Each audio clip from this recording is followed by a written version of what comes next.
Bulldozer ബാബ യോഗി ആദിത്യനാഥാണ്. യോഗി ആദിത്യനാഥിൻ്റെ ഈ പാത പിന്തുടരുകയാണ് സകല BJP സംസ്ഥാനങ്ങളുടെയും BJP മുഖ്യമന്ത്രിമാർ ഇപ്പോൾ ചെയ്യുന്ന പ്രധാനപ്പെട്ട ഒരു കാര്യമെന്ന് പറയുന്നത്. ഇപ്പോഴിതാ ഇസാൻപൂർ പൊളിക്കൽ കഴിഞ്ഞതിന് ശേഷം അഹമ്മദാബാദിലെ ചന്തോള തടാകത്തിന് ശേഷം നഗരത്തിലെ കിഴക്കൻ പ്രദേശത്തുള്ള ഇസാൻപൂർ തടാകത്തിൽ രണ്ടാമത്തെ വലിയ മെഗാ പൊളിക്കൽ ആരംഭിച്ചു എന്നുള്ള റിപ്പോർട്ടുകൾ പുറത്തുവരുന്നു.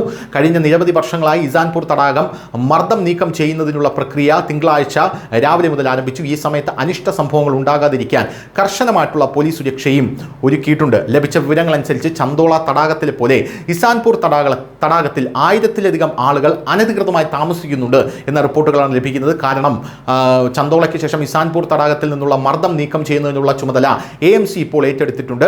ഇതിനായി ഏകദേശം 500 മുനിസിപ്പൽ കോർപ്പറേഷൻ ജീവനക്കാരെയും തൊഴിലാളികളെയും വിന്യസിച്ചിട്ടുണ്ട്.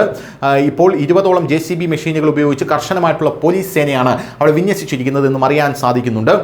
ആളുകൾ സാധനങ്ങൾ ശ്മശാനത്തിലേക്ക് ഉപേക്ഷിക്കാൻ നിർബന്ധിതരാകുന്നു എന്നുള്ള റിപ്പോർട്ടുകളും നമ്മൾ ഇതിനോടൊപ്പം ചേർത്ത് വായിക്കേണ്ടതാണ്. പൊളിക്കുന്നതിന് മുമ്പ് ആളുകൾ അവരുടെ സാധനങ്ങൾ ഒഴിപ്പിക്കാൻ കഴിഞ്ഞില്ല. അത്തരമൊരു സാഹചര്യത്തിൽ അവിടെ താമസിക്കുന്ന ആളുകൾക്ക് കഴിയുന്നത്ര സാധനങ്ങൾ സംരക്ഷിക്കാൻ ബുൾഡോസർ പ്രവർത്തനം ഇപ്പോൾ നിർത്തിവച്ചിരിക്കുകയാണെന്നുള്ള റിപ്പോർട്ടുകളും പുറത്തു വരുന്നുണ്ട്. നിലവിൽ ആളുകൾ അവരുടെ സാധനങ്ങൾ അടുത്തുള്ള ഒരു ശ്മശാനത്തിലേക്ക് മാറ്റുകയാണ് എന്നാണ് അറിയാൻ സാധിക്കുന്നത്.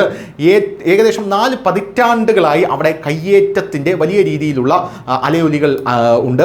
ലഭിച്ച വിവരങ്ങളനുസരിച്ച് സർക്കാരും MMCയും നിലവിൽ തടാകങ്ങളുടെ സൗന്ദര്യവൽക്കരണ പ്രവർത്തനങ്ങൾ ഏറ്റെടുത്തുകൊണ്ടിരിക്കുമ്പോൾ പതിറ്റാണ്ടുകളായി തടാകങ്ങളിൽ നിർമ്മിച്ച പല അനധികൃത നിർമ്മാണങ്ങളും നീക്കം ചെയ്യേണ്ടതുണ്ട്. നേരത്തെ ചന്തോളയിൽ ആയിരക്കണക്കിന് അനധികൃത നിർമ്മാണങ്ങൾ നീക്കം ചെയ്തിരുന്നു. അതിനുശേഷം ഇന്ന് ഇസാൻപൂരിൽ ഏകദേശം 4 പതിറ്റാണ്ടുകളായി തടാകത്തിന് സമീപം നിർമ്മിച്ച പല കെട്ടിടങ്ങളിൽ, അതായത് തടാകം കയ്യേറി നിർമ്മിച്ച പല കെട്ടിടങ്ങളിൽ ബുൾഡോസറുകൾ ഉപയോഗിച്ച് വരുന്നു. 500-ലധികം MMC ജീവനക്കാരും തൊഴിലാളികളും അടങ്ങുന്ന ഒരു സംഘം കർശനമായ പോലീസ് സുരക്ഷയോടെ പ്രവർത്തിക്കുന്നു എന്ന റിപ്പോർട്ടുകളാണ് ലഭിക്കുന്നത്. News desk news Malayalam.